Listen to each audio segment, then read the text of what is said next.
you of the excellent health that European club rugby is in. Ulster not so healthy in their pool though, and fully aware that they got away with one last week, quite literally, one bonus point.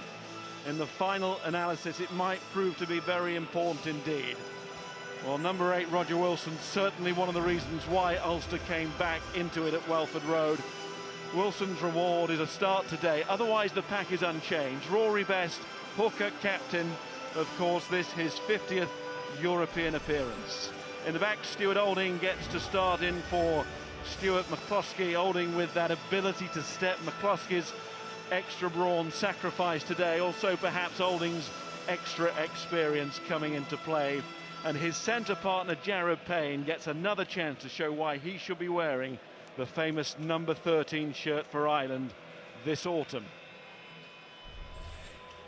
Toulon less than satisfied with their performance last week too, although they at least got the win. But Bernard Laporte moving things around, part for freshness, partly because of that dissatisfaction. So Alexandre Menini and Guillaume Girardeau come off the bench, displacing Xavier Chiocchi and Jean-Charles Orioli, both out of the squad altogether. Joe Suter, Roman Ta'afi-Fanua both come in at lock. In the back row, positional changes for Juan Martin Fernandez-Lobbe and Stefan Armitage. Chris Marceau gets a start at number 8. A start too for Michael Claessens at scrum half. And on the wing, Dylan Armitage is in, which means that Lee Halfpenny can stay at fullback in a side led by the ex-All Black prop, Carl Heyman. And the Ulster bench features Nick Williams and Ian Humphreys, two of the stars of the win here over Glasgow a fortnight ago. For Toulon, Craig Burden is back from injury. Such a key man last season on a bench that is otherwise packed full of international players, and 6 forwards as well. And just a look at that bench emphasises what lies in store for Ulster today in a match they sort of have to win. Played 2, lost 2 is not a place you want to find yourself in this pool, in any pool.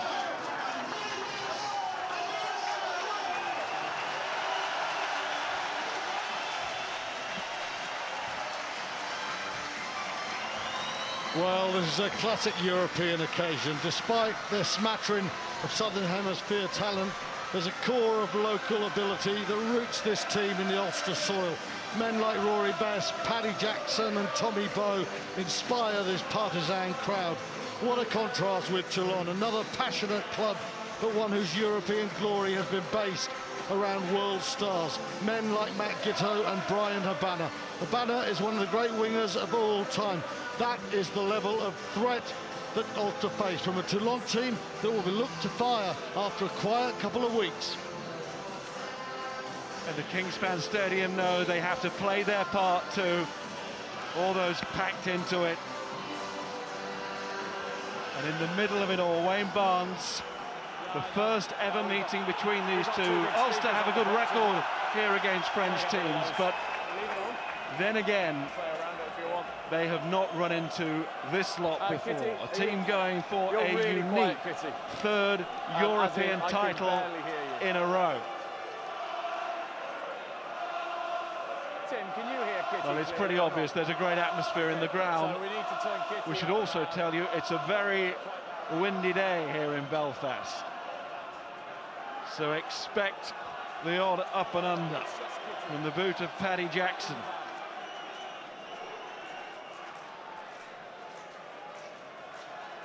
Got a very good back three though, haven't they, Toulon, to handle the up and under.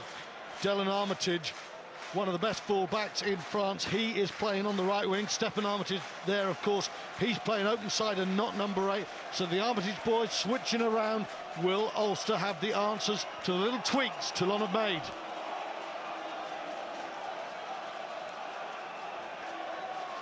Taking an age to clear off the pre-match flares, and they get a cheer laced with irony. Anyway, we can go now for what really matters, and this match really does matter. Right at the heart of this pool, right at the heart of this season's competition, the Champions Cup, and it's Jackson with the kickoff. And Ulster looking for that fast start. Something they didn't get in Leicester a week ago. And they were almost 4 tries down before half-time.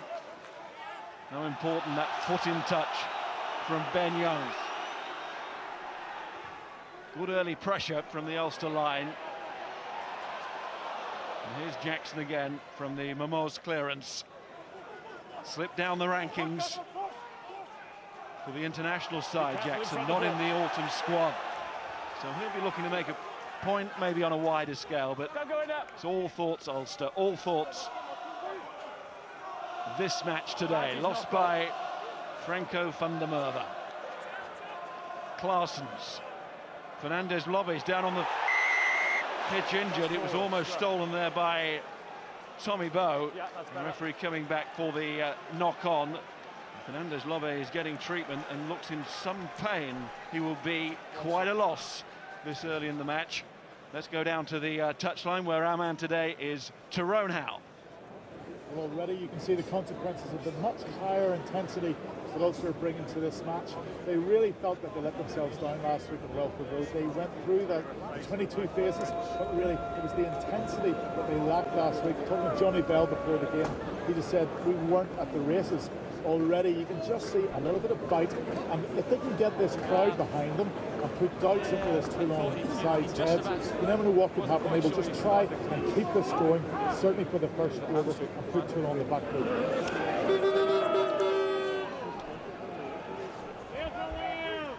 Still Fernandez Lobby is down, and he made his European Cup debut way back in 2006 for the Sale Sharks. Scored that day as well against the Ospreys, and it looks like he won't be taking any further part, the pain that he's in.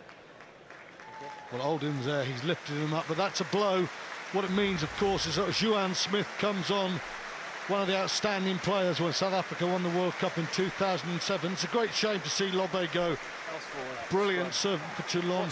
Wasn't at his best last week. We were expecting more this week. And Toulon, it's a bit of a blow. They went 6-2 on their bench split, 6 forwards, 2 backs. They wanted to bring the older players like Smith on later in the game for impact. He's on for almost the duration now. Juan Smith himself has been suffering a little bit recently with a hamstring problem. There's not been too much evidence last week against the Scarlets. And he started the game, he's virtually started this one now. And the referee starts his decision-making at the scrum. Push straight, please, don't run left. Asking Ulster to go straight. Push straight, please, don't run left. Lee Halfpenny looking at the post, going for the post.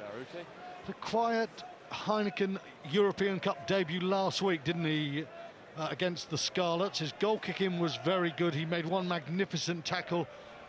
We didn't see the Toulon midfield get him into the game, but his goal kicking, one of the main reasons he's been selected as a replacement for Wilkinson, was as assured as it normally is for Wales or the Lions. But this is very long range for Lee Halfpenny. I think it'll tell us, Miles, a little bit about the breeze, because it felt very strong when I came up to commentary position. Not for me. It was pretty quick, Rory, for me. Or maybe this is a touch wind assisted, but of course Halfpenny quite fancies himself from this distance anyway.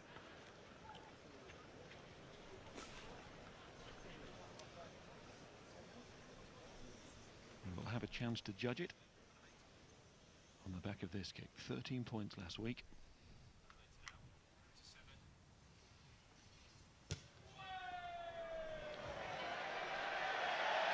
But it's not going to be 3 points after 3 minutes this week for Lee Halfpenny. Certainly got the distance, that was no problem. It was a thunderous strike, wasn't it? But it faded away to the right. Paddy Jackson there, he's got over an 80% kick-in record here. It's one of those grounds, Ravenhill, where if you know the breezes and the subtleties, it can help. There's Dylan Armitage, of course, he's a long-range kicking option, as we've seen at the business end of competitions recently, the European Cup, but also the top 14. Juan Smith. And there's Bastareaud out wide to Habana. Michael Claessen's getting a start instead of Tiers Board, a rare start for him at the top table. And he's caught in possession by Lewis Stevenson. And he's got this chance because of injury to Dan Toohey and also that suspension to Alan O'Connor. And also get a penalty right back here. It's great work on the fringe there by Stevenson. There you go, halfway line. And Jackson not going for post, so it seems as if Halfpenny thinks the wind is with him and Jackson feels it against. That's definitely the case, Miles, because see how low Paddy Jackson hit that ball. It was an ugly looking strike, but that tells you that he's just thinking, let's drill this into the wind at the moment. So looking at that scoreboard in the first half, Toulon will be thinking they need to build something of a lead, because this is a hell of a crowd come the second half if Ulster are in a game to roar them home. Rory Best on the day of his 50th cap in this competition. There goes Tommy Bowe right across the game line there. Marshall finds Chris Henry, imperious here against Glasgow a fortnight ago, as were Ulster in general at times. Marshall once more finds Jackson Olding, who made that quick start to the season in the match against the Scarlets when he really caught the eye. There's great competition in that Ulster midfield these days, but Olding getting the nod today alongside that man, Jared Payne. He wants to show his international class today in that position. Just bounced off Rory Best, referee just checking if there was a knock-on. Yep. With his assistant, Nigel Carrick on that far side. Wayne Barnes is happy. It goes on with Rory Best once more. Goes Stevenson again. It's made a physical start, the lock. But it's Toulon on the floor, and it's Habana who brings the ball away. And a chance now for Toulon to move it to this other flank. And Dylan Armitage. He had Giteau with him. Get out! That goes Gilroy. And he's inside.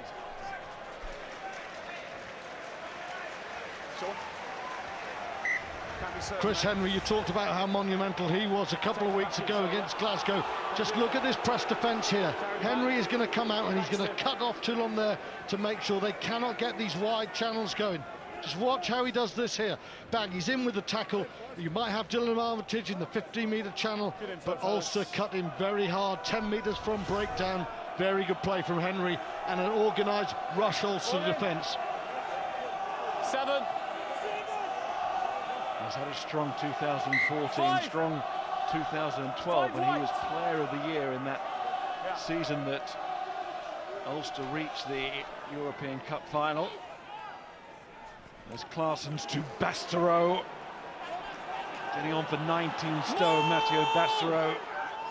And the Ulster defence knew that fact in all its glory then. Marceau's short pass to Smith. Smith does well in the end. Here's Giteau, and that's when he's very dangerous. Lost by Momoz. And suddenly Giteau given half a metre. Well, one of the reasons fans around the world love watching Matt Giteau play, he is not afraid to take on the gain line. He gets so flat there. Very good line out. That's one thing, you lose Lobbe for Johan Smith, your line out options are better. Giteau just so flat there. Little scissor ball, but this time can't hold the ball. But when Giteau is that close to the gain line, if one of the defenders just fades slightly off his line, there's a hole. That's the danger of Matt Giteau. Bind! Set!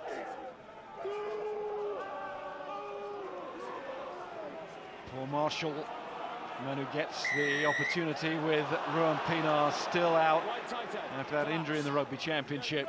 It's another scrum penalty here for Toulon, and this one much closer in.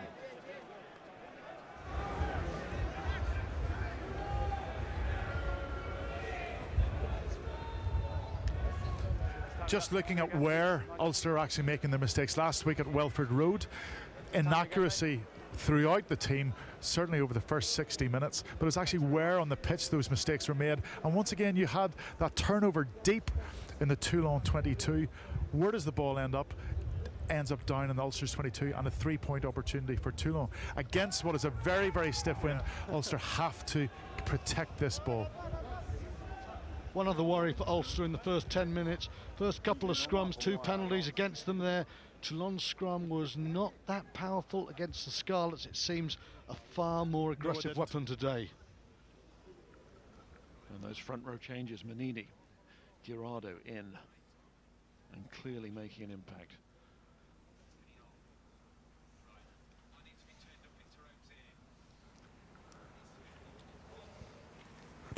So Halfpenny again, and this time from Lee Halfpenny, the normal service of his is resumed.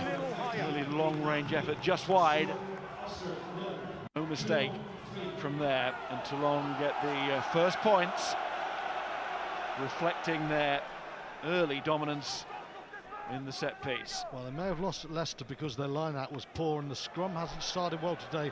They need to tighten up their set piece. The competition. Loss of 7 out of the first 10 line-outs, wasn't it? And that was no platform at Welford Road.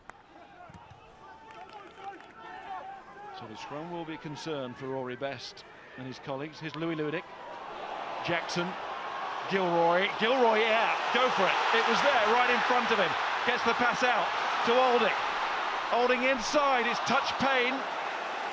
Little gesture from Wayne Barnes. He thought it might have gone forward, but no. Again, his assistant right in line there, Tim Wigglesworth on this near side. Lovely run from Gilroy. Played exactly what was in front of him. Nothing, in fact. Clear space. Here's Marshall again. To Dyack. Another player in the Ireland squad. In good early season form. Comes to Chris Henry. He's not a man to panic in those situations.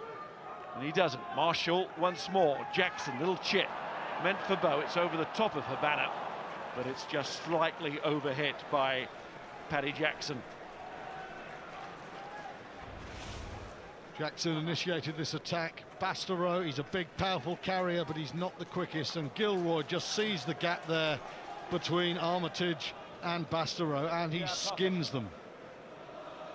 Absolutely skins them. It'll be interesting with Dylan Armitage playing right wing. Just his timing and coming off the wing to make the hit, but with Gilroy having done that sort of damage to the outside centre, that's going to make Armitage think twice about his positional play. Made a telling break last week, didn't he, Gilroy? Nearly once more there. Scored that fantastic quarter-final try at Thomond Park not so long ago. Tommy Bow wants to do the same. A bit more of Bow, he's happy to use that muscular presence. It doesn't work that time, and Gitto calls for it from Claessens and gets what he wants. Here's Dylan Armitage.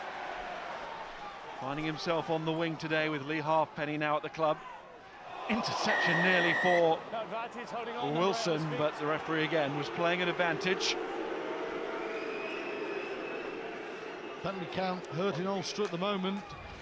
3 conceded in the first 12 minutes. Have got the wind with them. You need to cut the errors out and try and control territory and build some points there. At the moment, Toulon playing playing with the wind, have another chance to make it 6-0. And Ulster will look at this and think, soft error. I mean, this effectively, for a kicker like Lee Halfpenny, 47, 48 metres out, it looks a long way, but when he's got a breeze behind him, he's bang in front of the post. For Halfpenny, when he's playing well, this is just a 3-foot chip. Boom.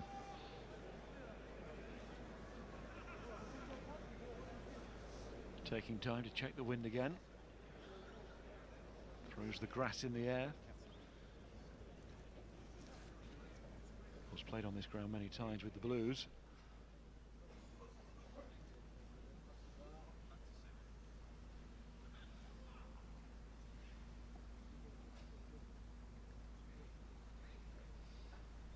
Although with the new stands, it does have a very different feel in here. They are protected a little bit from the wind. But it is a blustery day, and Halfpenny is using it to great effect. Economy of effort there, as you say, just a little chip. Well, one of the world's great kickers may have retired from Toulon, but one of the great kickers has also signed up for them, and that was a superb strike for Halfpenny. doesn't have to worry about changing his stroke. Ease, beautiful kick. Jackson's restart. Taken by Habana. I think one or two calls on that far side that maybe he put a foot on the line. That's Marceau, he sets it to Claessens. And Gitto. Well, he seemed to pull up after that kick, Matt Gitto. Feel it slightly in the hamstring or the groin. We shall see him come forward and collect the catch. Under pressure from Ludik. But there was a twinge after that kick from Gitto. Miles, he felt his groin, definitely. Out it goes from Stefan Armitage, and the crowd do get their wish on the far side. Habana is in touch, emphatically that time. Better late than never there. I think he's all right now, but he definitely, you could see him just holding around the groin area. If you stay with it now, Who's in? left side, little hobble. Left hand went to the left groin. Or 5. Okay. James O'Connor on after 15 minutes will be interesting. They do not wish to lose Matt Gitto, Toulon. What about the presence of Dwan Smith at line out? Will be Dyack too. Saw it there for Ulster. There's Jackson. Bounces back up. But it's turnover ball, and it's Claessens quickly away. To Bastereau. Dylan Armitage. Good cover from Olding. This is a good chase though from Halfpenny. And Louis Ludik turned into a goalkeeper there and made a save. It hit your man in the head and it's gone that gone over him. Then Halfpenny could have been gone. Well, he might not be the quickest man in the world. But Bastereau is one of the strongest. Great turnover. Scrum penalties going the way of the visitors. So's the turnover battle. And now, okay, I was a bit slow for Gilroy, but I'm a bit too strong for Stuart Olding there. And this is really nice play as well by Dylan Armitage. Awareness of where the touchline is. That was dangerous. Dangerous. Accidentally offside, off the head of the white player into his captain. Olding's had this slight problem with his shoulder this season. Come a bit higher. That would have tested it. Crouch! It's Bastereau in a nutshell. One of the strongest centres in the world, but if you get ball against him, there's opportunities. If he hits you on his terms, you're in trouble. If you attack on yours, you got to sniff. And I'm certain Gilroy and Bow will want to go for him today. Starting to turn again, loose from Claessens into midfield. Mamoz. Try last week, charge down. Here's Joe Suter. Gerardo, opposite number Rory Best. Make sure the hooker stays down on the floor. Gitto to Suter and then Mamoz. Stay off that. Claessens finds Dwan Smith. And the Springbok back to another. And Claessens, then Bastereau tries again. Oh, he's gone straight through his man. It was Olding once more who's starting to feel the force of Bastereau. Not the first and he won't be the last, but Olding needs to sort that. Otherwise, Bastereau will just come time and time again down that channel. Ulster get the respite from the penalty. 13. Good discipline around the tackle. Fellas. Definitely, I think, looking a much sharper team at the moment. Toulon, they've gone up a level from their home game against the Scarlets. That was real power there from Bastereau. He got man of the match last week. French broadcasters presented him with that. It was one of the more mysterious ones, but we've seen him looking formidable with the ball in hand in the opening minutes.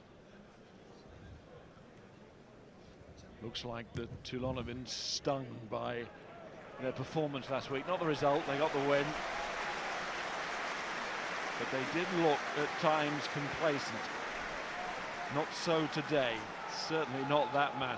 Nothing complacent about his performance so far, just as Stuart Olding.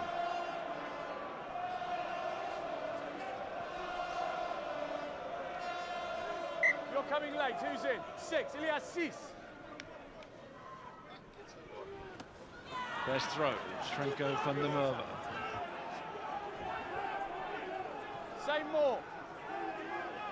Full bind, full bind. Held in by Rory Best. Once. Marshall into midfield where Jackson is there again, but caught by Momoz and through Paul. Toulon has actually gone forward, and again just as well for Ulster, because that breakdown battle is being won by the champions at the moment. It's interesting, we saw Gitto on those wraparounds last week causing mayhem. You can see the man there on the spotlight. That's Suter. He is going to be the decoy. What Gitto is going to try and do is get around there. He can do that. It starts pulling the defensive players around, and then as we run it and pause here, what you're going to look for is this man coming in here. But Ulster do really well. Mermoz is meant to come into a hole. There's not a hole because Ulster hold their line. But that's the plan. Gitto going inside, wide channels, try and find a hole somewhere 10 metres off the scrum breakdown. Roger Wilson acts as scrum half there. Marshall had gone to the blind side to pull the cover. There we see the quick step of Olding. And it's an advantage here. And Ulster's first real chance. A variation on the theme, wasn't it? We just looked at how Toulon have kindly used Gitto occasionally as a decoy to open up space around the back row where the front row fringed. This time Ulster did something very similar. Threatened to go wide, little inside ball, trying to find the spaces there. Last week the Scarlets had a little bit of joy. Carl Heyman, you wouldn't say is the most mobile tackler anymore. Girardo's very strong, but Manini, he's doubtful there. So there's no doubt at all that Ulster will think if we can pick off their front rows and get feet of men like Olding and Gilroy into those holes, then we're in business.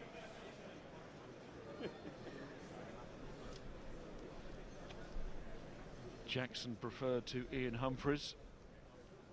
Humphreys, another who played so well here against Glasgow. Jackson knows he has to deliver in this department.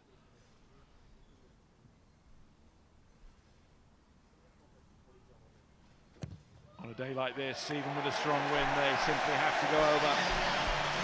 And it does, from Paddy Jackson. You have to go back to the 2008-2009 season, the last time that Ulster lost their opening two matches in a pool. Last time actually a top four team won here. Stade Francais. 4 straight wins against the French, so they're not afraid of them. But this Toulon team, of course, a slightly different level than most French teams. We've sung some big names here, though. But as you say, it's as if Toulon have gone on to that different level. Here's Louis Ludic.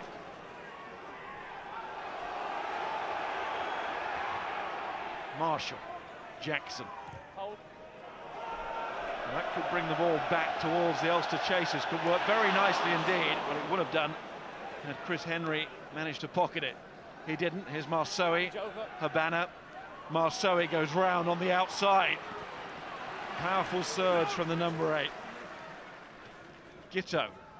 Manini on Momoz. Nicely done. Girardo and the front row getting involved with the backs to great effect there. But it was coming back on the Ulster side.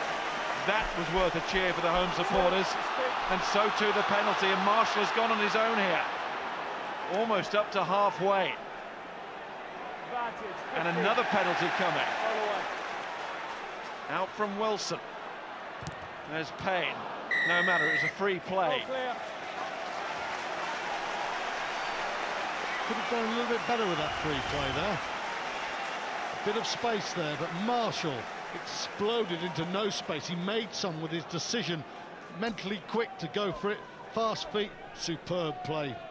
Really good couple of minutes of rugby there. That was sweet from Maxime Mermoz. Old-fashioned centre play, coming from deep, picking a lovely angle, but a great turnover from Ulster there. The turnovers thus far have belonged to Toulon, but that was an important one, and that was one that really Ulster back in the game. Tyrone down on the touchline. Well, just watching Matt Gitto off that last kickoff, limping very badly. He's come across to the touchline, speaking to the medic here. He looks as if he's on a leg and a half. Permignoni's been on the intercom. They're looking around. I just wonder how much longer Matt Gitto is going to play in this game. James O'Connor is on the bench. Man who can be, shall we say, mercurial at 10. That's one word for it. Dyak once more, he comes to the floor. I think it was almost lost there by his own supporters. I don't mean the ones in the stand. Absolutely right.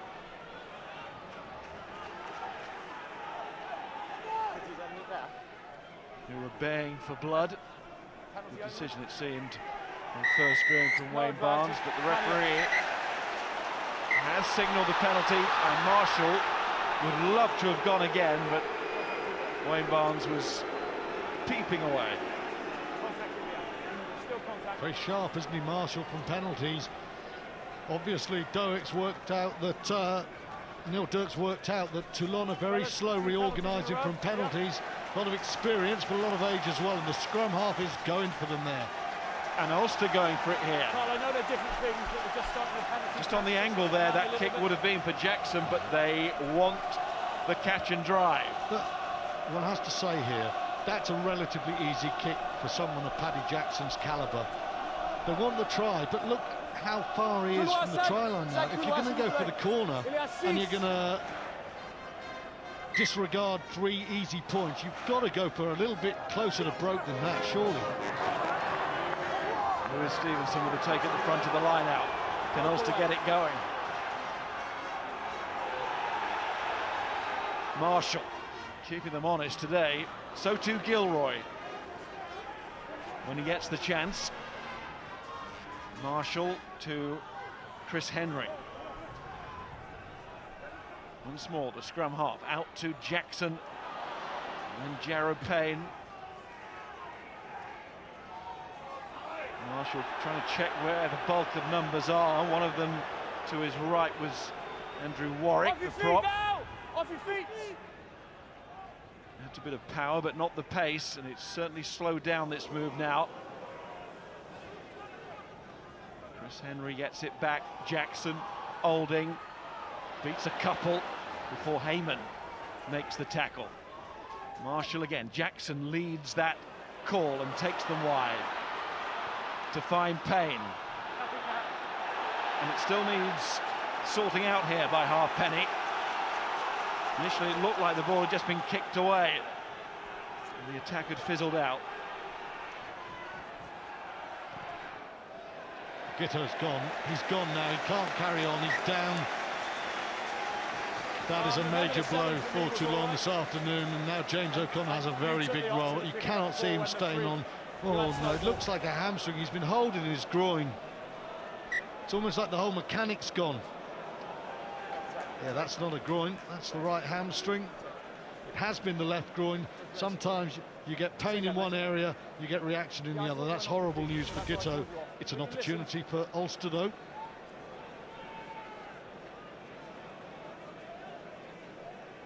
So that final kick from Gitto for him today, a knockout blow. To the canvas he goes. And it will be Wallaby for Wallaby. James O'Connor to come on, the man who will return to Australia in the new year, where he will be with the Reds. I wonder what Michael Checker's view is going to be on the likes of Gitto and O'Connor with the World Cup coming. Well, he's an exquisite talent, isn't he, James O'Connor? I just felt that Robbie Deans did him no favours going along with O'Connor's request to be a fly half. He is a world-class back three player. He sees breaks, he sees opportunities for himself. He doesn't have the peripheral vision that the great tens have. Doesn't mean he's not a dangerous player, but it does make it harder for those around him to know exactly what the team are trying to do. Well, he's a fly half today. That's where he's come on. Straight swap for Gitto. Not too much choice elsewhere in that back line, and no choice for Wayne Barnes either on that line out. Clearly not straight. A real concern as well for Toulon after 27 minutes having James O'Connor on. They've got 53 minutes of this match to go. If they get one more injury to a back, the only other back on the bench is Tilou Board, who is an out-and-out scrum half. Claessens is not a scrum half like Michalak, who can move anywhere else. They suddenly look very thin on backline cover now. 5 think Tiers Board in the classic French style would have to play 10, but He as ain't you a say, 10. he's not one of those 9.5s, is he? He's No, definitely he's a 9. Forward, stop, stop. Away by O'Connor. Louis Ludic played in 3 Currie Cup finals, 1 Super Rugby final.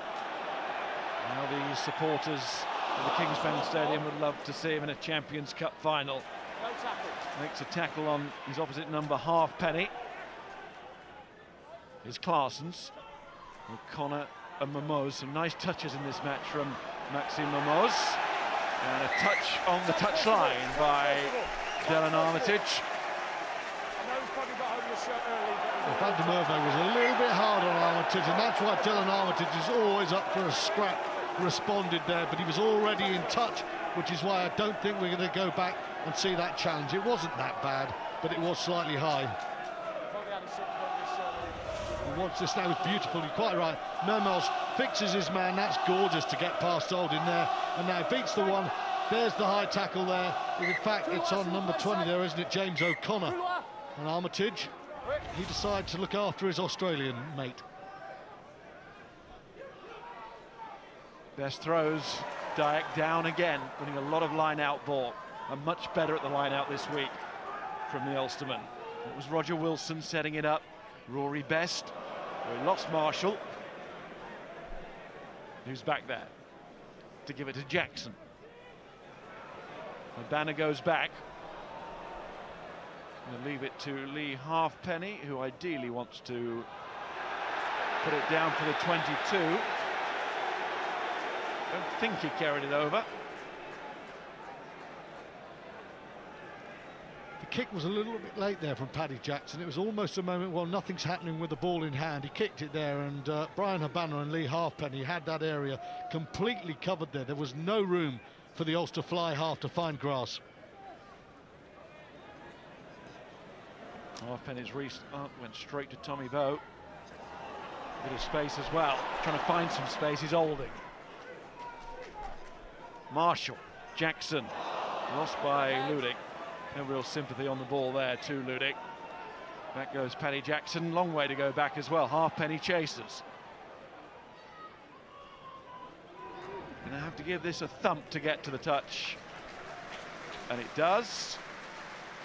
So we can now have a chat with a member of the Ulster coaching staff. It's Johnny Bell, and straight question, Johnny, your take on the first half hour?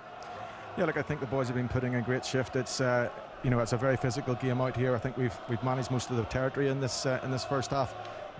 It's about getting support to the ball carrier. Toulon are very, very strong over the ball, and you know, if we can get support to the ball carrier, clear their first threats out early, and give ourselves a little bit of a quicker recycle of ball, then we have a chance of letting the likes of Craig Gilroy and Tommy Bowe get into space. But yeah, it's nip and tuck at the minute. We obviously just want to make sure that we play most of the rest of this half in the right areas. You know, they'll have purple patches, and we've just got to fight hard to stay in there. Thanks, Johnny. No problem. Claessens to Bastareaud, and here's O'Connor and Momoz again, and Halfpenny. Might be an overlap here. There's going to be one, but it's a forward pass to Dylan Armitage. He's not heard the whistle. When he turns round, he's going to get a shot. That final pass. Well, that's an open goal to a team of this calibre. Mermoz again, he's just gliding over the field, looking so good. Halfpenny, you think this has to be a try. To judge the forward pass there, it looks as it's gone forward off his left hand. Lee Halfpenny will be disappointed there. That's clearly a forward pass there. Old rules, new rules, any rules, forward passer. One has to say as well, did Dylan Armitage slightly overrun him? The instruction these days is, you know, how does the ball leave the hands? What's the direction?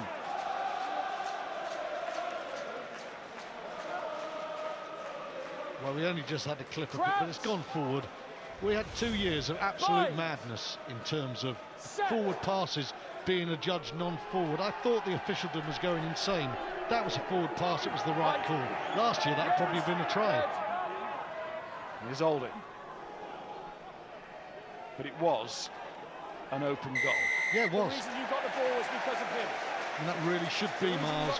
We should be looking at 11-3 with Halfpenny lining up a 13-3 conversion. That is a hell of a let-off for Ulster.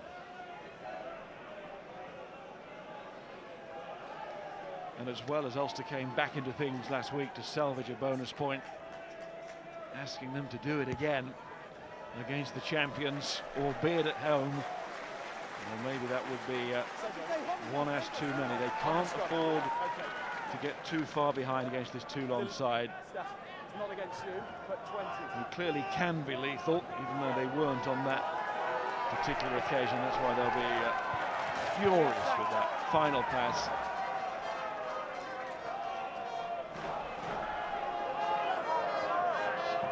Ulster were in utter disarray there, didn't know where they were, 3-on-1 blown. Marshall asking Gilroy to go after this, and Dylan Armitage calls for the mark and stands his ground. Yeah, he gave Gilroy a little friendly facial slap there, and Gilroy then returned it to Guillaume Girardeau, which wasn't the most logical thing to do. Taken by Dyack. Jackson, again, look for the win, just to hold it up, bring it back, does exactly that. And through go Ulster this time.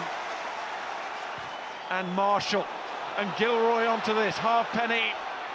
Well, the best thing to do is maybe put it in row Z. Halfpenny looks for a little bit of an angle, as he tried to swivel on his ankle, and he couldn't get it away. Ulster now have their best attacking position of the match thus far, including the penalty, which they kicked to touch. This much closer in, as you can see.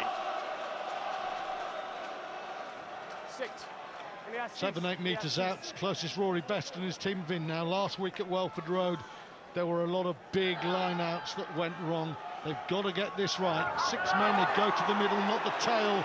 Set it first, then get the drive. Just over 5 minutes until the interval.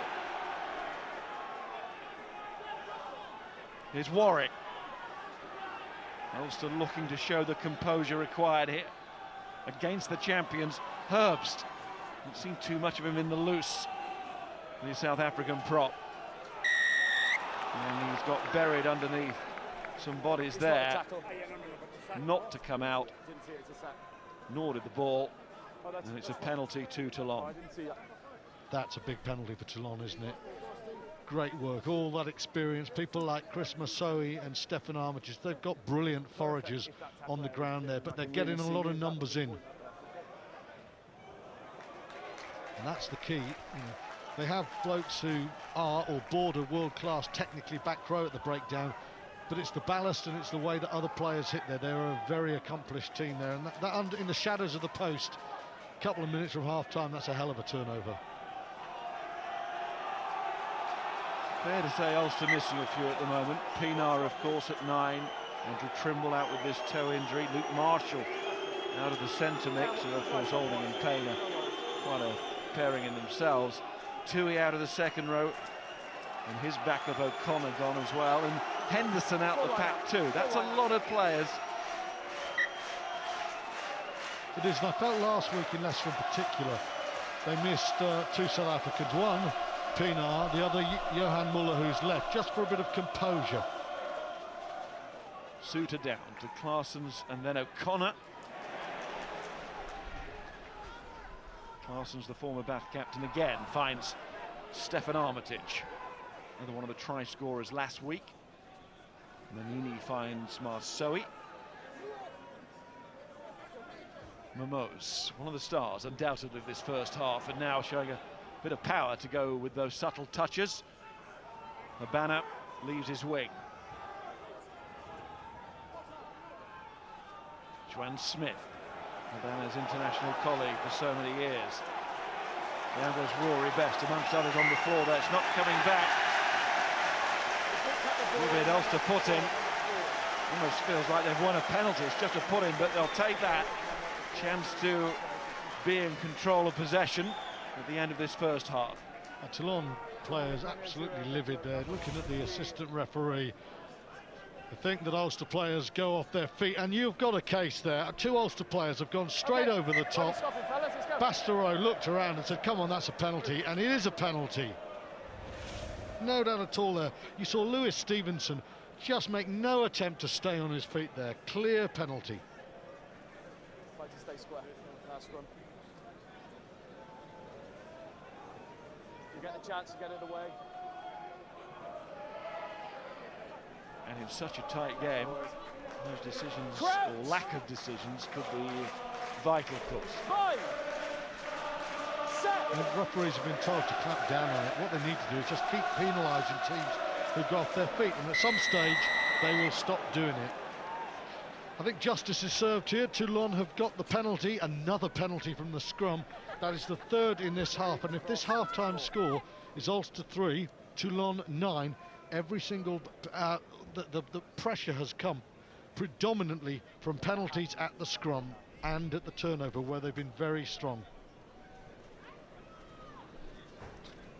Last week at Welford Road it was the line out. This week here at home it's the scrum, and it has to be sorted, it has to change, because there is nobody playing in World Rugby more lethal than this man now. Wilkinson's replacement.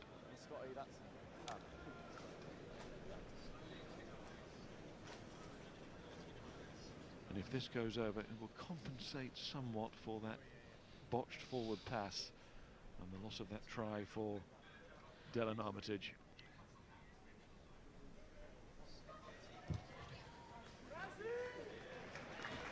And there it is, 9-3, Toulon lead.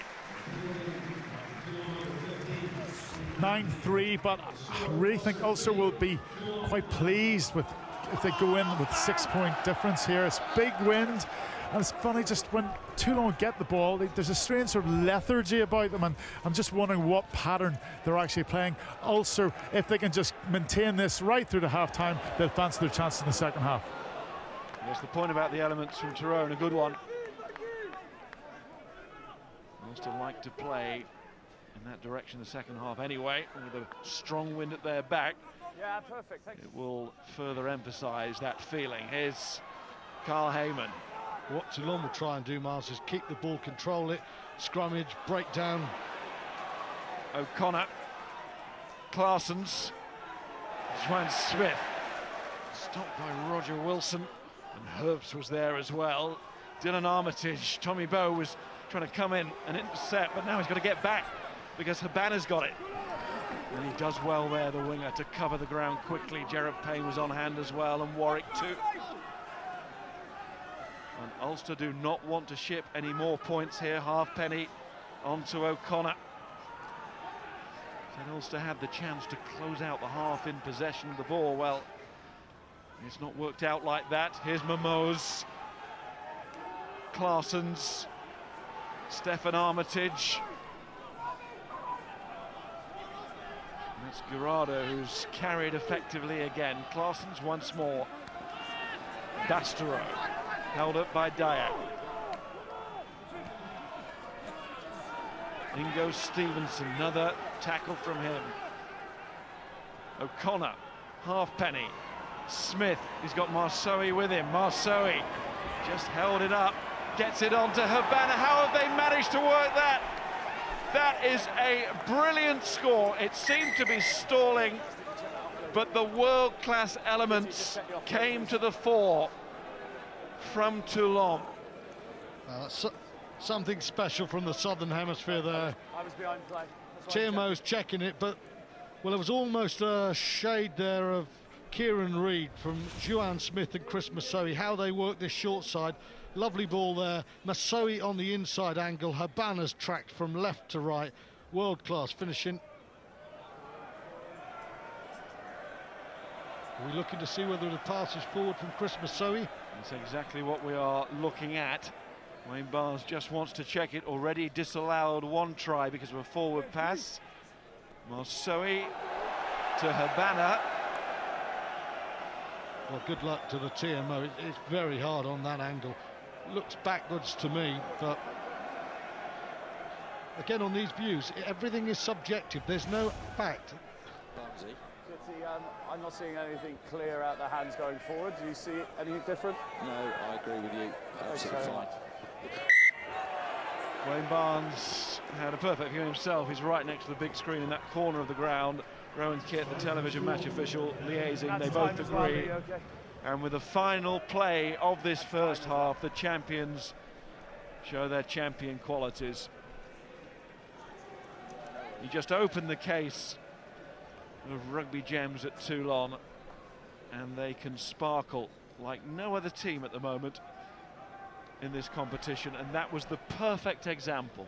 And you know, you think your luck's changed because Lobe's gone off early. Juan Smith comes on and he provides that ball to Chris Masoe, who's playing 8 instead of Armitage. Absolutely brilliant. And Habana, that's why he's one of the great finishers of the modern time. Brilliant play.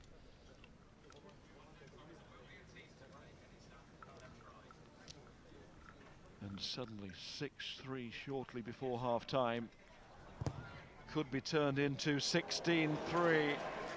It is from Lee Halfpenny. Ulster will have the win, but they will need a whole lot more in this second half against the team looking for a hat-trick of European crowns. And they wear the crown so well, as we saw in those closing minutes of the first period. Ulster 3, Toulon 16, and well worth seeing this finish again. They were running out of space, running out of angle, and then the... No team has ever won the European Cup in 3 consecutive seasons. That is the challenge for Toulon this time around, and at the moment it is one they look very much up to, despite the fact that they've had 1 or 2 problems in the first half. Juan Martin Fernandez-Lobe off injured early, on comes the World Cup winner in Juan Smith. Lee Halfpenny obviously really settling into the Rouge et Noir. He's kicked very nicely, 4 out of 5 off the tee. Paddy Jackson had 1 back for Ulster, but then another problem for the visitors. Matt Gitto trying to protect that groin injury that he had coming in. He has gone off. James O'Connor in at 10. And it's only another World Cup winner, Brian Habana, who has scooted over right on the stroke of half-time. So Toulon looking very, very comfortable, 16-3 up at Ravenhill at half-time. In terms of the selected stats, well, they've done it with less possession, 1 more penalty conceded, but look at the gain line successes they've had relative to the number of carries. Mathieu Bastro has been absolutely enormous in that first half. And you'd have to say real problems for Ulster at half-time. Will and Yarn alongside, and is it just another classic case of a good big un beating perhaps a good little un? Hit the nail bang on the head, I think, there. I think Ulster have tried to play at pace at times. When Marshall taps and goes, that's what they want to do, try and play. They want to try and counter-attack, but too often Toulon get hold of the ball. And for me, Bastro hasn't had 100 carries, but he's had a lot of influential carries. And what I see happening at the moment is 10-12, Jackson Holding, not the biggest fellas in the world, are getting pinned on their heels or even run over. That then drags Jared Payne in defensively, and they become very narrow. And the try and the non-try have come out in those wide channels, but where can you trace it to? Bastro, the big men in that channel, in that first receiver slot, are dominating that contact line. OK, let's get her head back out to Kingspan, Ravenhill, as it once was. And we saw Tyrone grimacing as the teams went down the tunnel for half-time. I mean, huge problems for Ulster now, Tyrone. What, for you, have been the major fault lines, and how on earth do they address them? Well, 6-3 you would have taken, 9-3 you would have taken, but the atmosphere here, it's fair to say, has just dipped enormously. 16-3, that's a tough mountain to climb. The problem has been just imposing themselves physically, as Will says. Before the game, I was talking to the strength and conditioning coach here with Ulster. We're just saying these guys are absolutely massive. So it's very difficult to make offensive tackles. It's just soak tackles, or they're breaking through just outside the ruck. Very difficult then. They're living off scraps, and then when they have got down there, every now and again they've coughed up the ball. We've seen flashes. Gilroy trying to get outside Bastro, and I still think that if they're going to get some change, it may well be in that channel. But 16-3. This wind is very swirly, and every now and again it really whips up. I think Ulster have to play their rugby in the Toulon half and just try and just get 3 points. They've got to be the first to score. They've got to try and get a try at some stage, but it's going to be tough. And what might be very interesting for them is how James O'Connor and Claessens actually manage this wind. They're going to have plenty of ball from their pack. How the 9 and 10 manage it's going to be key.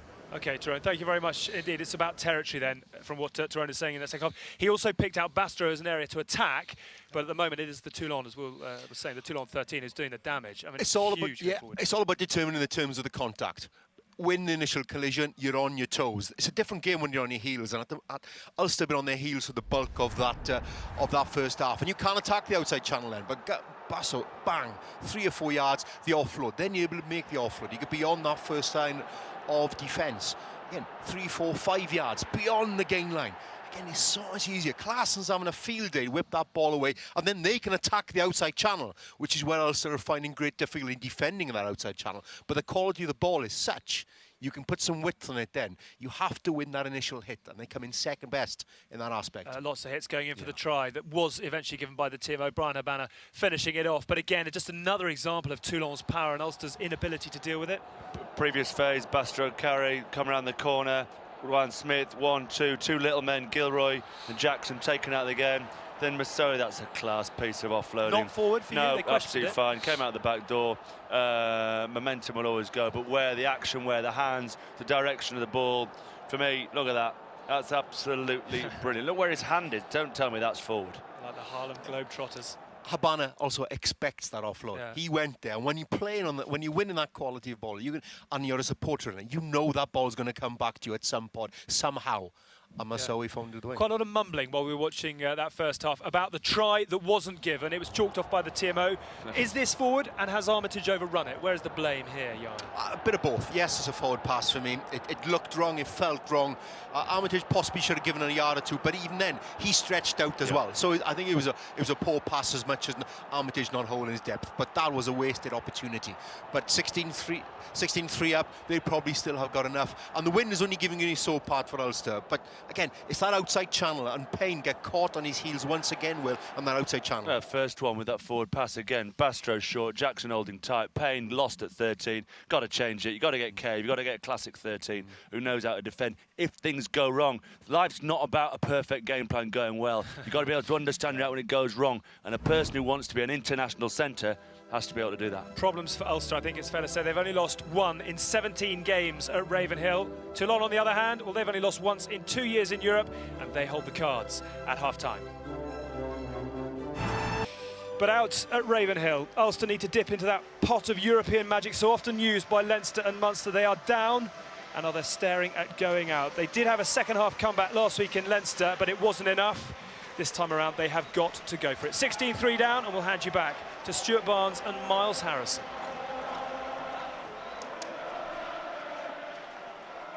Thanks, Alex. Ulster have, over the years, proved that they can do it. They can come back, especially here. But this is such a big task now because of the opposition. That scoreline against a club side, 16-3, that's a long way back at this level, but Ulster really are playing a test match team here. And at test match level, 13 points is still just about manageable, but only just. Ulster need to get themselves going, get the crowd going, get that first score in the second half if they can, by hook or by crook. Taken by Franco van der Merwe. Marshall, this reputation of a super sub in behind Pienaar. Well, he and Jackson have got to lead here from half back. Most importantly, it's Ulster coming back, but Toulon up front.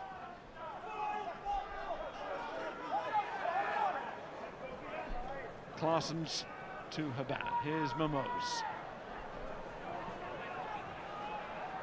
Dylan Armitage, tackled by Jared Payne. Gilroy there as well. Claessens. Captain Heyman. O'Connor came on for the injured Gitto in the first half. Smith replaced Fernandez Lobe, and he's bypassed there. And it falls to the boot of Paddy Jackson.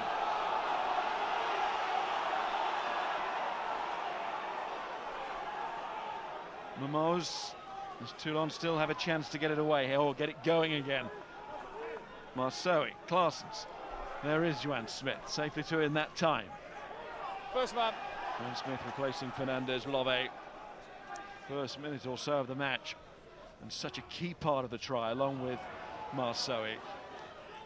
Back row have been brilliant in the first half. Marceau and Joan Smith involved early on, and again Toulon controlling the ball. They started the half almost with gay abandon, with Mermoz putting a wide ball into Armitage, but when they have to, they can just tighten this game up like a vice, and they know that even if the wind was to stop being blustery and turn against them, they're the masters of hanging on to the ball. They remind me in a way of a bigger and a more bruising version of those Munster teams who beat Biarritz, you remember, to win a European Cup.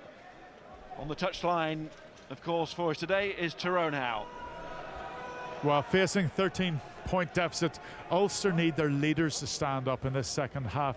Much has been made about the departure of Jan Muller and also the absence of Rohan Pinar at 9, and really there have to be other players now. I mean, we've got Rory Best. You know exactly what you're going to get from him. He's going to lead from the front, but we need players in particular in this pack putting their hands up, taking the responsibility, making the big hits, offering themselves up as ball carriers, and just leading from the front and showing an example to everybody else and getting this crowd behind them. The crowd has gone mute, and Ulster need to get them back on side.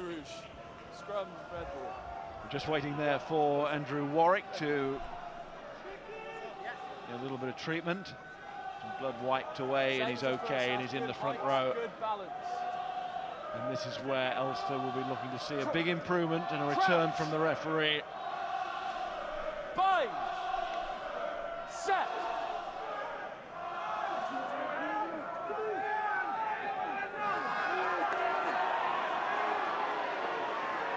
Clarsons, O'Connor and Bastereau on that crash ball. Clarsons again, off to O'Connor once more. There's Mermoz, that little jink can then go on the outside. Halfpenny finds Dylan Armitage, and the flag is up. It's what the boys were talking about in Northampton at half-time. You come with a boulder like Bastereau straight into you. One carrier holds 2 defenders, then someone like Maxime Mermoz just snaking around, trying to find that little bit of space. They found it in the first half, but between them, Halfpenny and Armitage couldn't nail it. But that's the threat. You come hard through the middle, and then there's space. Another example there of it. Decades since he made his debut, the highest level of European club competition. Rory Best, his 50th appearance today. Good work, 7. His leadership is going to be tested to the full here. Forwards, wait. All that experience required as Jackson clears to Halfpenny. Oh, that's forward. To Habana. That's forward. Crowd screaming for it. It's not been given. And there's Jackson again. He's trying to judge the win now behind his back. Halfpenny to Dylan Armitage. Oh, just wait. Keeps it out the wing. Louis Ludic. Catch from O'Connor. He's wearing a baggy green. He could have made a much better catch than that. Problem for Ulster at the moment. A lot of kicking in this half, trying to get territory, but at the moment they're not finding grass at all. Every kick is finding one of the Toulon back 3, Halfpenny and O'Connor there, and that's one of the things about James O'Connor. You know, I've got my criticism of a fly half, but he's a brilliant full-back and winger. And what's happening with this kicking game, he's just dropping back, and he reads it so well there. They've got men all over the park. They've got 3 full-backs now in Armitage, O'Connor and Halfpenny, and they're all internationals. No doubt ready for these up and unders in the second half, but it's stolen by Joan Smith coming through the Ulster line-out. Clarsons to Offie Fanua offloads, and then Gerardo has lost it. Van der Merwe finds Olding. Kick and chase, that's over the top of Halfpenny. They also won't want too much of a run on this, and the ball obliges. Halfpenny swivels, and it's still in. Marshall. So much resting on this first score, you feel, in the second half. Louis Ludic throws his body in there, tackled by Manini. No touching line. Marshall again. Jackson. Can Ulster find a way through? Dyak. Jared Payne to Olding. Oh, that's high from Dylan Armitage. Dylan the villain strikes again.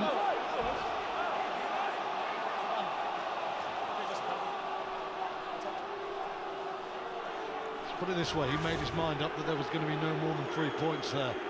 Left arm. It's not, it's a penalty. Watch the left arm now, it's high, it's around the neck, it's not a close line, it's not dangerous, there's no real intent there, but it's illegal and it is a penalty. Still annoyed with himself, as it gives Ulster the scoring opportunity, and Jackson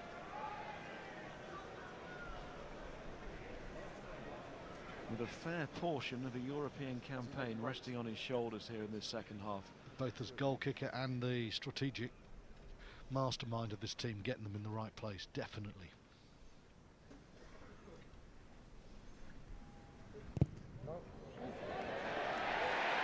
Well, he's got that right.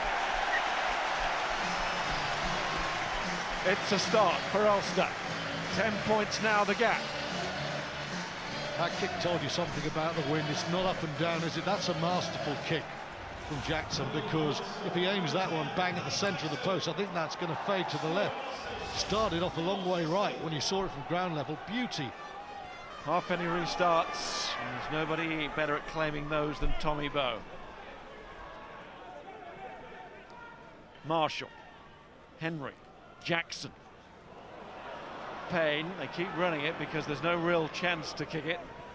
No angle created, but they back themselves.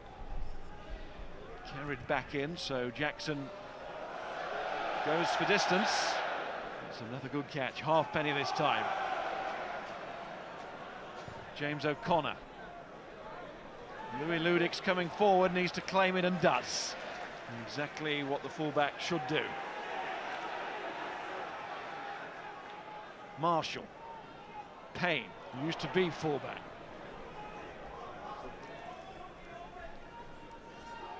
No turnover ball there for Toulon. That was another issue for Ulster in the first half. Aside from the scrum, Olding. Marshall, here comes Jackson at pace. The tackle from Momoz, back on his feet, and was free to play that. He released the man, and it was good work. And Bastereau took it on. Then it's Claessens. Finds its way to the villain of the moment. Dylan Armitage, and that is a knock-on, so Ulster's defence up to the task.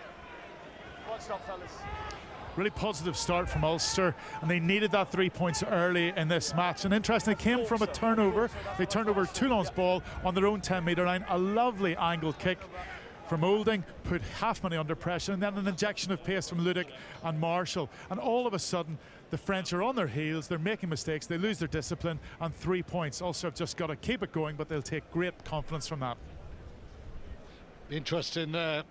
Tyrone talked about the quality of Olding's kick that kept Halfpenny on the back foot. That's the only kick this half that has bounced, and they have to make sure, Ulster, that they can really kick into areas where Toulon cannot clear easily. Too many have gone to ground.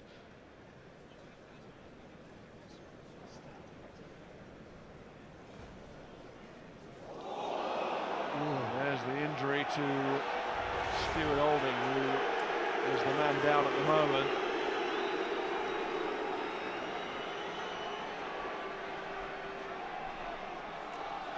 Television match official might just want to see that again. Well, let's make sure we see where the Toulon head is, because you could easily make contact with someone's head and not be aware. We should see from this angle.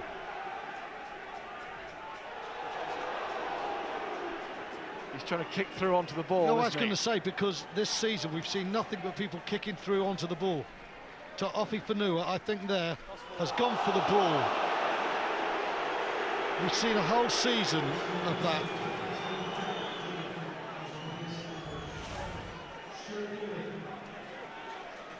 Olding goes off for a check.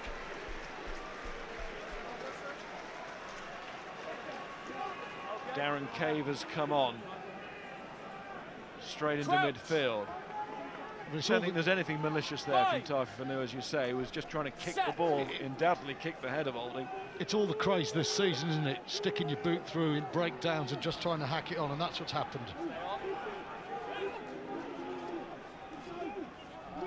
Marshall to the new man, Cave, and then he just looked like a new man as he tried to get his bearings. There's Jarrod Payne, Cave's partner in midfield now. There's Stevenson. It's be interesting. Hurst is going to be the scrum half. Well, he would have been. But Ingo Toulon again, and Joanne Smith has it. Stefan Armitage, good step, but not the best delivery. And it's gone forward in the tackle, so it will be a Toulon put-in. Came off an Ulster hand. Well, you saw the other side of Brian Habana then. That was brilliant work at the breakdown. First of all, Mathieu Bastro was like a limpet. He slowed it down so that Ulster couldn't get good ball to use and put any width on.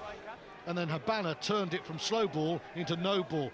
Brilliant work there, working through, driving on his feet, not off his feet. And suddenly Armitage and co are on the attack.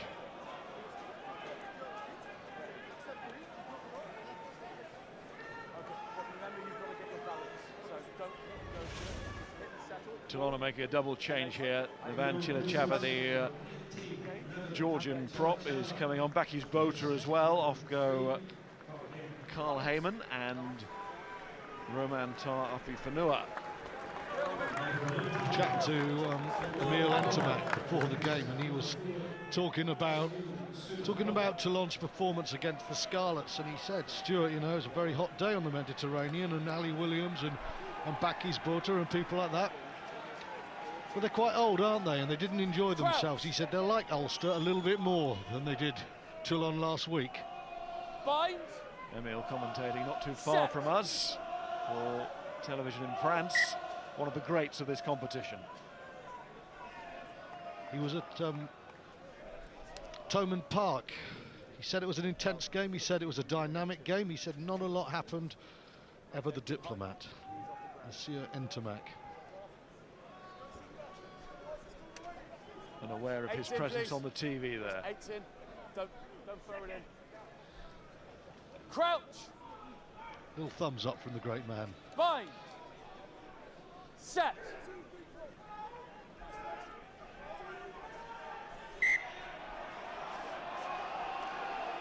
Okay. Listen, I need you to accept the hit. I don't need you to chase your feet, okay? Take it. So balance. I'm gonna go in. Sorry. Newman Chilichava just getting Don't chase through. a bit of a word there from Wayne Barnes. Well, a few impact subs coming on from Toulon, but Ulster are going to spice things up themselves. Nick Williams is applying the Vaseline to the ears and the forehead. The hits are big. They're going to get a little bit bigger. Bind. Set. Well, there's a man who can make an impact. There's a man, if you show him a chink in a brick wall, will ignore it and go for the hardest part and often knock it down. Ooh, penalty at the scrum. And Toulon will not be looking for Claessens to tap and go. It's swirly, it's difficult, but they've got one of the best kickers in the world. And at 16-6, this would be a very telling 3 points there for Lee Halfpenny and his teammates from Toulon. No thought of going for the corner here from Halfpenny. Remember, in the first half, Ulster rejected a 3-point opportunity, did go for the corner, but didn't get too close to the corner and left with no points on that occasion. Halfpenny here. Could be a very important 3 points in the context of the match, just to cancel out the Ulster effort. Start of the second half. I think Wayne Barnes very aware the influence of the wind, wants it taken from exactly the right spot. Well, not in front is where it should be taken.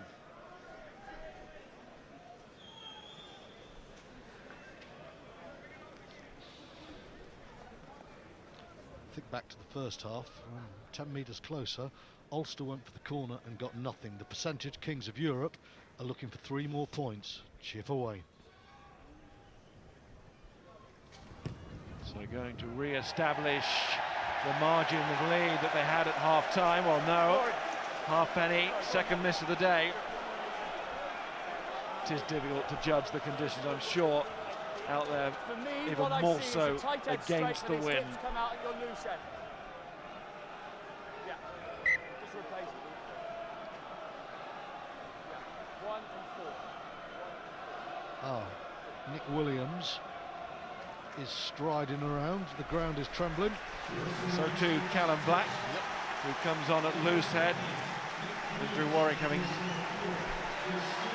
been singled out as the major reason for the most recent penalty. And Stevenson is the man to go for Williams.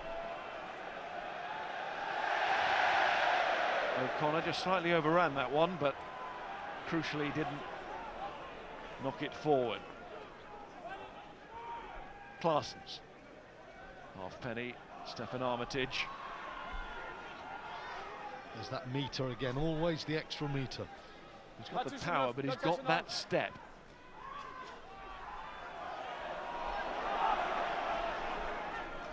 No way they were getting the ball off Halfpenny there either. Stefan Armitage, no chance to show the power or step that time. He's caught, and now it's stolen. Marshall, Jackson, Jared Payne, chance for Ludick to run a good line. Squared it off well there, the fullback. And it's another penalty. Got to go for 3 points here. Loads of time left, 25 minutes. That was a ruck, and then the replacement side put his hands on the ball. I'm not sure Ulster supporters will share your view, loads of time, but when the players need to act with a cool head in the context of the whole of the match, you're absolutely right. There's a lot of time here. Fans' job is to get excited and cheer their teams on. The players' job is to stay cool and calm under pressure and understand that clock. Loads of time, if you're good enough.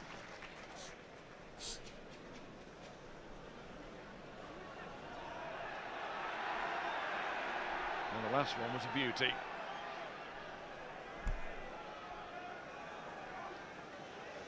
Got his geometry absolutely right. But I reckon he's in the middle of his kick.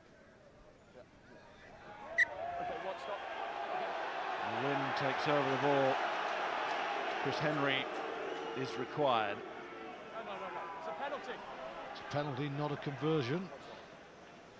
We won't have that Halfpenny moment we had in Toulon when he did get charged down last Sunday.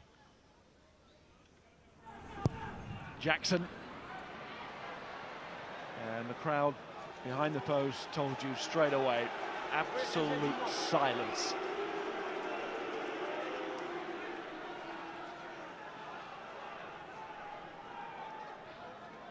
Quite understand. What was that boo for? Their own man missing.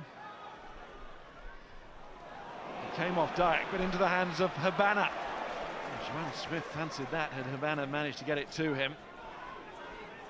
He's not near the ball. The man who nearly was retired because of injury, Joanne Smith. He's got the energy that he had in his youth now, just enjoying playing so much. Given a second life in rugby. First player, number 2. Turnover again for Ulster at the breakdown. In goes Williams, just scoops it up with that big hand. Tommy Bowe, just not been able to get him into the match. Backwards. Williams touched it again, but it wasn't forward. And there's Callum Black. Marshall. Jackson. Mark that, please.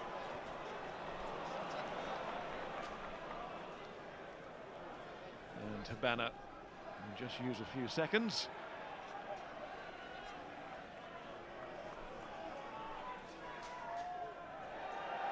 Because even though there is loads of time, Toulon also conscious of the fact that if they can eat a few half minutes here and there, it doesn't hinder their cause at all.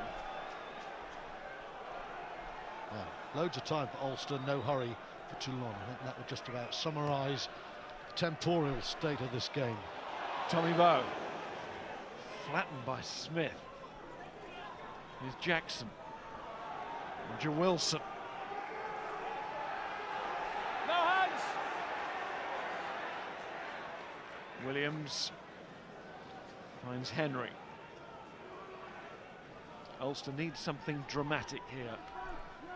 Then this place will really start to believe. It's great concern all around us at the moment. Almost touch it.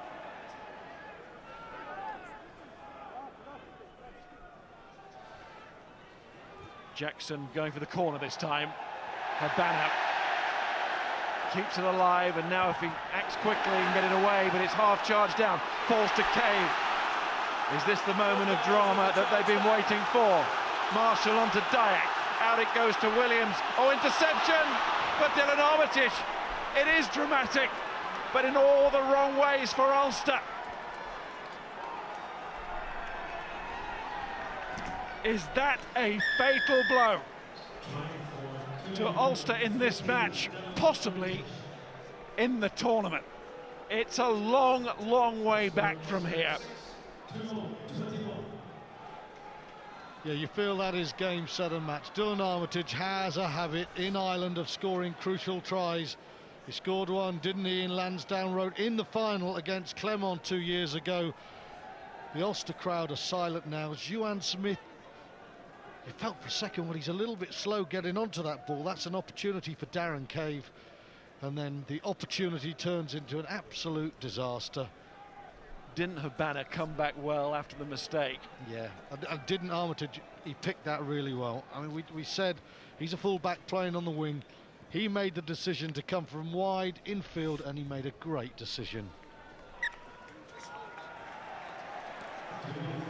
And with a quarter of this match to go, at the moment all Ulster have to show after 2 rounds is that losing bonus point at Leicester, which would feel so much more should they win here today, but the victory here today, has it gone now?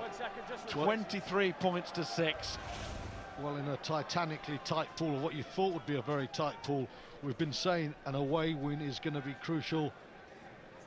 You feel that Scarlets are the ground where the away win is most possible, but Ulster, Fortress Ravenhill, is being raised at the moment by Toulon, the champions. Fabian Barcella has come on for Toulon. It's Juan Smith once more. What a part he's played on in the first minute. A different level of performance from him, and for a whole load of other players wearing the red of Toulon today than we saw last week against the Scarlets. Talked about the tries, but the defensive play again, and we've talked a lot about Bastareaud, but Mermoz, there's 5 men attacking Ulster, there's 3 only in defence, and the centre comes in here, and there's an overlap, but because he comes, the ball has to come inside. Where does it go? Inside into that mass of massive red bodies. Mermoz's decision-making defensively was as good there as Armitage's was for the intercept try. He and Bastareaud have played beautifully today. Williams to Marshall and Gilroy.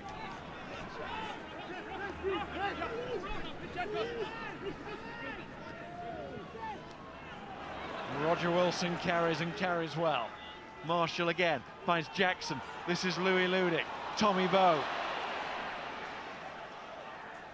Tackle only! Suppose if you had to pick out one man to really get the crowd going, it would be Bowe. They just can't get the ball into his hands where it matters most. Maybe now from Cave. Marshall, Jackson. Tackle again from Juan Smith. It's been immense. Franco van der Merwe. In goes Stefan Armitage. And Stefan Armitage wins the penalty. On his feet, clear out, didn't take place. Well, as you see, Armitage caused the turnover there. I think this quarter, this third quarter, has been by far Toulon's most impressive period in the game. Defensively, they were all over the place. Their defense was porous last week against the Scarlets. It's the one area that they really have tightened up. Great organisation and structure. They're just making hit after hit. They're not committing men to the breakdown unless they actually identify, as Armitage just did there, that the turnover is on. Really impressive stuff from Toulon. I would actually say probably the area they've tightened up most is in the mind games. They're mentally up for this game. They thought they were going to beat the Scarlets on their home patch. They knew they had a challenge here and they picked their game up. And you think about it, start of the season, people were saying, well, can they make it 3 out of 3 without Wilkinson? Then they were saying, well, they can't win it if Gitto gets injured. Gitto's been off since the 27th minute and they're pulverising Ulster. Over the top from Klaassen, straight into midfield. Tackle! It's a tackle. He's holding the ground. Well, okay, well, it's a tackle, so he's got to release him.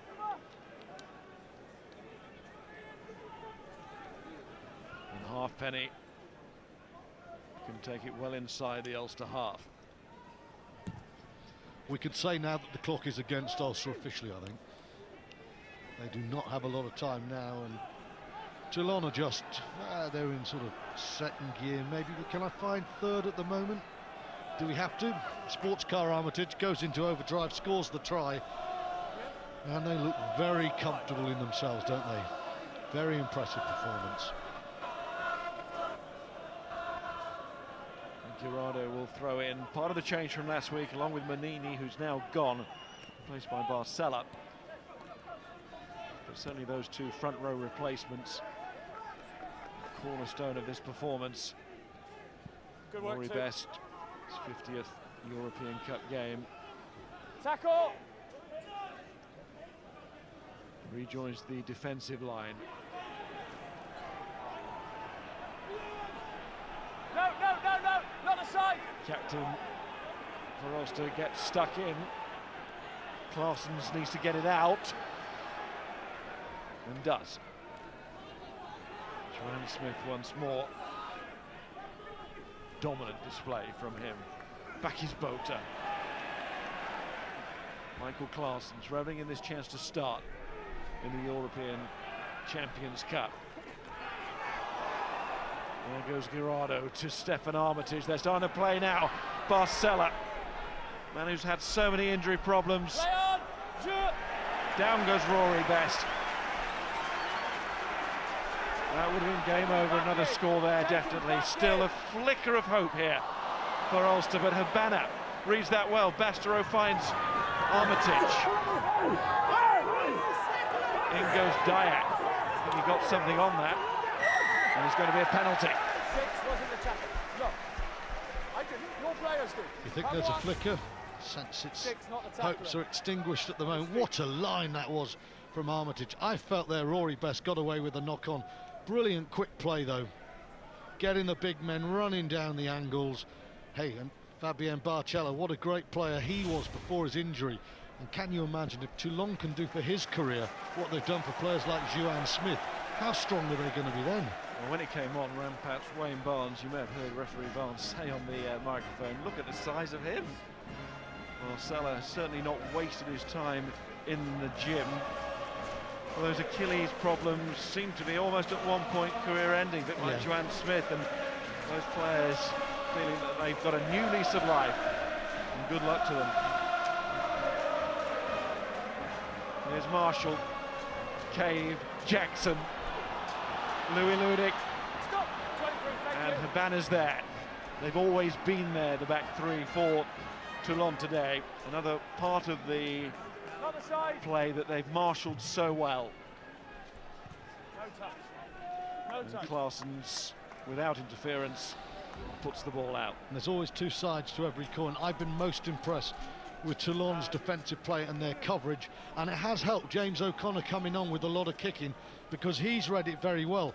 But the flip side of it is that the Ulster kickers just haven't kicked with enough variety. That kick there was a classic case. It just straight down the man's throat, and Toulon able to clear it. There has not been enough penetration in the kicking game. 50.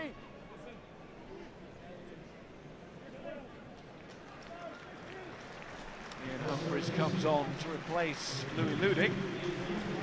So that will need another rearrangement in the back line. Jared Payne will go to full back. Jackson into the centre, it seems, with Cave outside of him.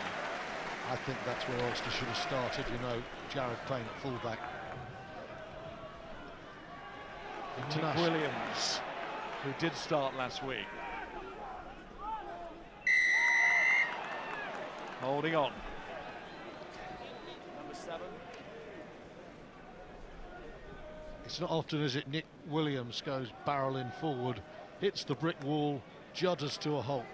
And the other thing today, Ulster are one of the outstanding choke tackling teams in Europe. I cannot remember one choke tackle in this game against Toulon, and I think that tells you something about the power of Toulon man for man. Well, think back to what Ulster did here 2 weeks ago against the Glasgow Pack and how they got them all going and how they choked, as you say. And now running into champions, a whole new ball game. And the quality of what comes off the bench. Charlie Williams now coming on for Toulon, and Ulster making a change as well. Declan Fitzpatrick replaces Vian Herbst. And just to go on that point, 2 weeks ago here against Glasgow, a week ago we saw what a good team Glasgow are. They weren't thumped here because they're a poor team. They are a good team, and that actually tells you a lot about Toulon and the quality of their performance today.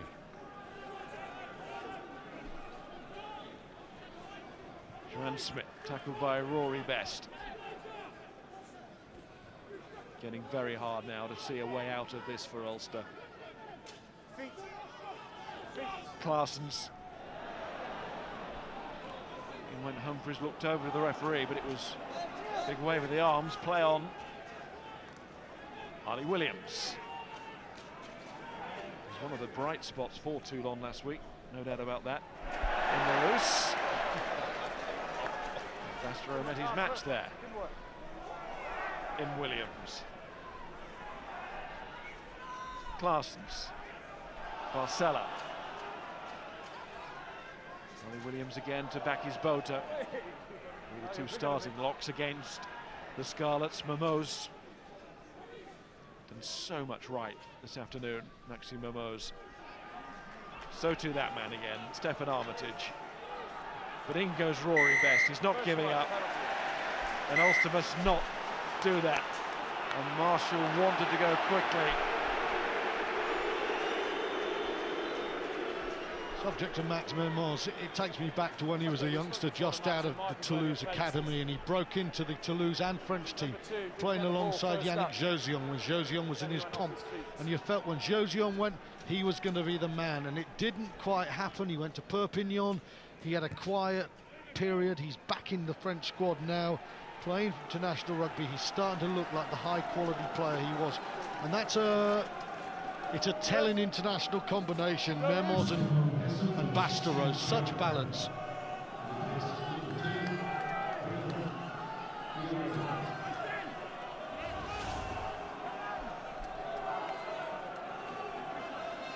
He's been easy today, Miles, hasn't he?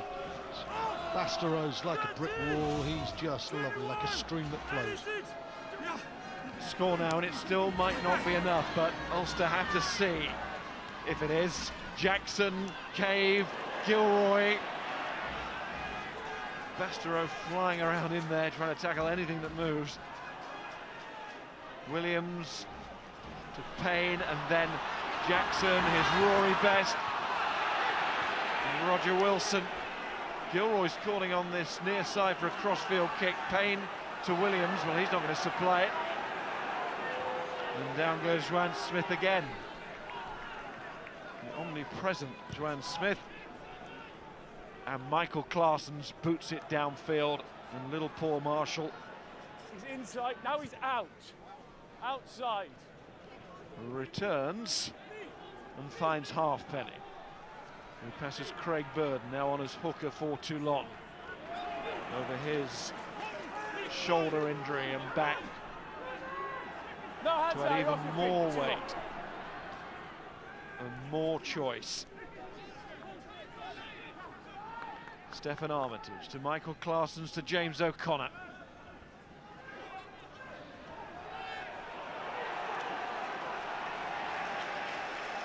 Henry was working hard there, off the floor by Black to Cave, and then Humphries, Marshall, and he says we'll take the penalty, and he wants to go quickly. Back go Toulon quickly too. That was Jared Payne. In goes Best. Now it's Humphries, out to Van der Merwe. He's got Jackson outside. The big lock goes for the chip. Claessens goes back.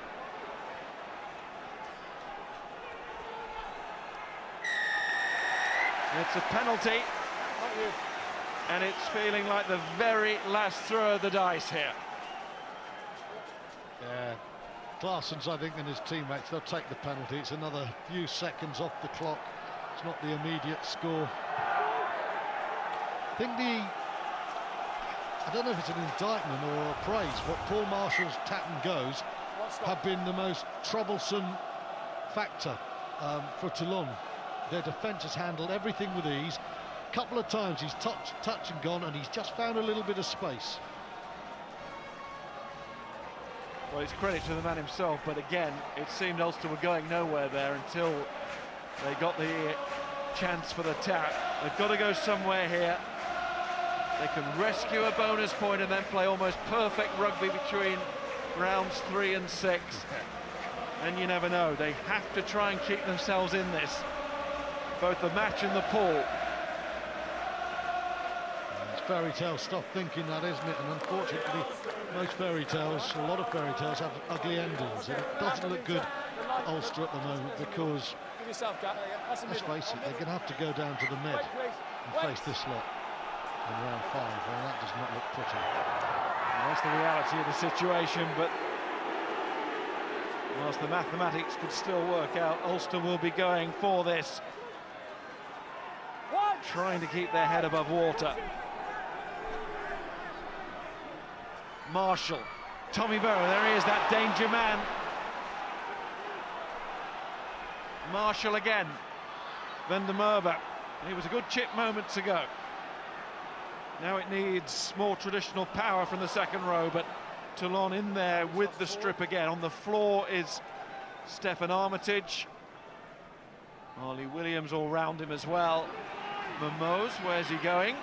Well, he's got most right today, but nearly got that one wrong. Helped out by Bakis Bota. And O'Connor finds Bow. Launches it back in field to Darren Kay. Desperate measures here from Ulster. Marshall caught in possession. Callum Black retrieves. Habana's defensive play again, sensational. Here's Marshall. Humphries and Wilson. Just can't find a way, can they? Marshall again finds Williams.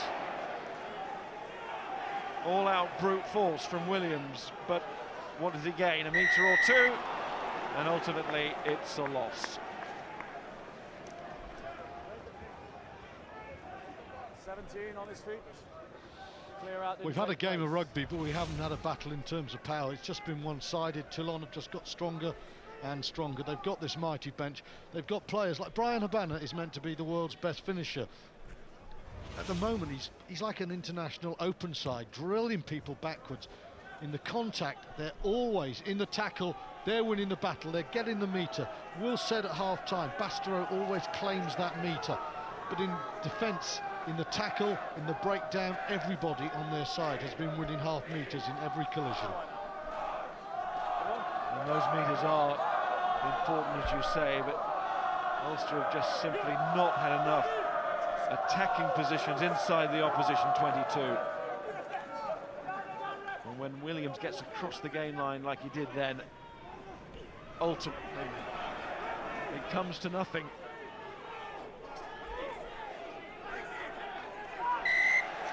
This time it's Ulster's turn to win the penalty as the ball doesn't come out. 20 on his feet. Humphries can't hang around here. Well, the victory's gone, but they've got fleeting hopes of a bonus point. Time for man of the match. Heineken, man of the match. I think two guys have been superb. Maxime Mermoz in the centre alongside Mathieu Bastereau, absolutely brilliant. Another combination that have gone very well in the back row. Well played Stefan Armitage, but Joan Smith has been inspired since he came on for Lobbe. But my man of the match, the New Zealand number 8, Chris Masoe. Heineken, man of the match. Well, there's Stefan Armitage. His brother's crossed the line and he's trying to launch his side upfield here. Dyack gets in. Marshall to Humphries. And then Payne. Nice outside break. Franco van der Merwe wants to set it up inside, but support not quite in the right positions as far as he was concerned. And it's Tommy Bowe from Humphries' pass. Gilroy. But they're stuck on the Toulon 10-metre line. Only with a try line for Ulster. And you still don't think they'd get over it at the moment. And there's Jackson. The Marshall, Black, Humphries, Payne, and Habana turns again. This time he might not have to play it. Very good kick from Payne. I wonder, is the Islands 13 or should he be in the squad as a 15? But my Heineken man of the match, going back to Chris Masoe, he is such a clever player. New Zealand have let him go, but he's brilliant on the floor. His piece of play for the Habana try at the end of the first half, alongside Ewan Smith, that was probably, those two moments closed the game out in reality for Ulster, you know. That broke them. And that will live long in the memory, the way he applied the brakes, found the space. And Smith knew what he was going to do as well. They're on the same wavelength. Off go Wilson and Best. That's game over really as far as Ulster concerned when Best and Wilson leave the field. No lack of guts, no lack of commitment and pride. But they have been overpowered by Toulon, and the reality is Toulon have outclassed them today. Clive Ross gets a taste of Champions Cup rugby. Rob Herring, the replacement hooker, of course. And they will not be able to influence the results. And looking now as well, and likely to influence the bonus point, or maybe not. Here's Bowe. It's got to be a score now, and it's Payne. In goes Henry to Williams. Oh, it's really on. Should be scored now. Gilroy, it is. A try and a roar at the end, underneath the post. They've got time here now to get a losing bonus point. Well, Ulster weren't going to run over Toulon at any stage today. The way to get past them was to just use that fleetness of foot. Gilroy, once in the first half, he got around Bastareaud. This time he cuts inside his covering man. He is a deadly finisher. We've seen that for the last few seasons. That's a fine finish. Conversion taken instantly. Just over 2 minutes. Gilroy gets that try, which might just give Ulster here. That's a hell of a line. A losing bonus. Beautiful play between Bowe and Jared Payne, cutting the fullback's line and in off the left foot, sidestep, good finish. Nick Williams. Outside. They managed to leave Welford Road with one last week. Can they do it again here on home turf? Michael Heaney, replacement scrum half.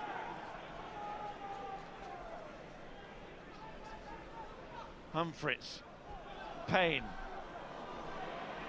Might as well go for it, but going down on the floor is Craig Burden. No hands are white. Claessens, Smith. Halfpenny, Stefan Armitage and Ali Williams. Toulon know what they need to do here. They're not going to get a couple of tries in the time available for a bonus point. They need to stop Ulster getting a point. Turnover ball, Heaney. Herring. Dyack. Jackson. Suddenly Ulster are playing here. Cave onto Gilroy, the try scorer. Once more, he does well to get away from the would-be tacklers. So quick on those feet. And the Merwe to Humphries. Hand in from Habana. Was that deliberate? Looked it. Yellow. Straight to the pocket, Wayne Barnes. Toulon will finish with 14 men. Habana's trying to keep his head down, but he's off. So the extra man. He's played very well today, Brian Habana. and I know it's a cynical thing to say, but that was the right decision there. Ulster had been pouring down the touchline.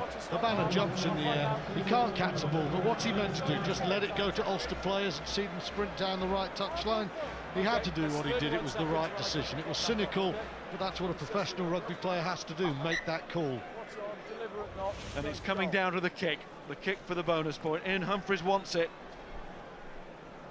Yeah, you can see there's men in space. Right call, because I think also from Toulon's situation, if this kick goes over, it will be a tiny morsel of consolation for Ulster, but they did not go to bed last night thinking if we play really well we might get a bonus point in defeat. They came to this ground dreaming of beating Toulon and opening up this pool after their defeat. Toulon have outplayed them, and if they get a bonus point, Toulon will think, fine, we got 8 points after 2 games, that will do us very nicely. In his 3rd spell at the club, Ian Humphries. Brother David kicked some very famous ones in the European Cup. This to try and get Ulster out of this with a bonus point. No, it's not. Toulon have exactly what they came for, and we have just seen what a champion club does. Not at their best last week either, but winning. Now that's another thing you say about champions status teams. But 6 days on, achieving this at the home of Ulster, Toulon come here and they win with something to spare. And Ulster, where are they now? Well, in mathematical terms, they are at stick where they were at the start of the day. Just that one losing bonus point. They have played 2, they have lost 2. There is the extra 2nd place available this season, which might give them hope. But this is going to be extremely difficult from here for the Ulstermen. For Toulon, it's not quite the perfect start, but it's not far off. Well, Toulon have not been at their best in the last 3 weeks.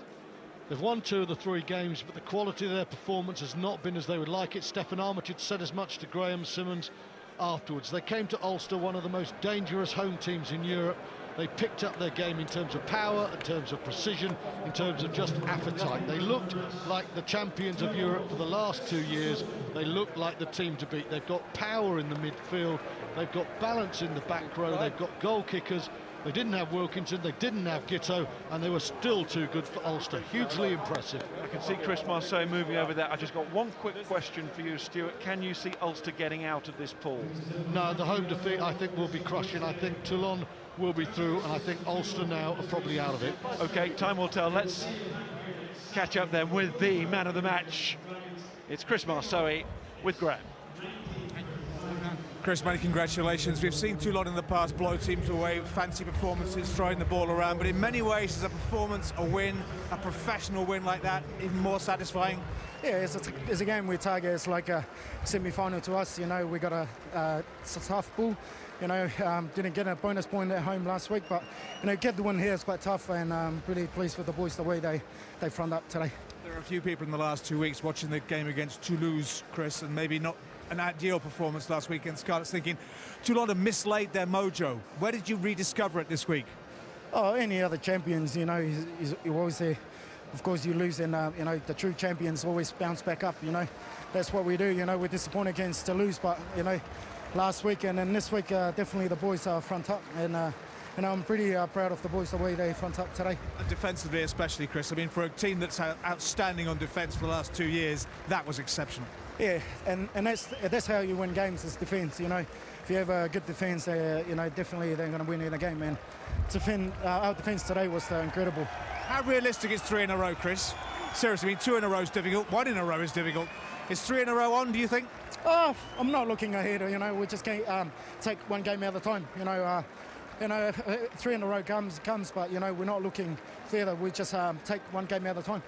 You were the man of the match today. Many congratulations. Pat Maher from Heineken is alongside to present you with your just desserts. Thank you very much. Good performance. Cheers. Thank you. Take I it appreciate safely. it. Take it safely. Cheers. Well done. Thank Bit you. of hand luggage for you. Well played, Chris. Thank you very much indeed. Good man. Rory, commiserations.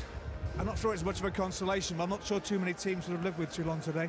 Yeah, they obviously they destroyed us, the breakdown. You know, it's something that we talked about in the summer, we've worked on really well, and we've actually been pretty good at the breakdown this season in terms of an attack. To be fair to Chris Rusui, Stefan Armitage really got over the ball. We couldn't get any kind of ball, never mind quick ball, and you know, against a good team like that, it forces you to try a few things. We'd try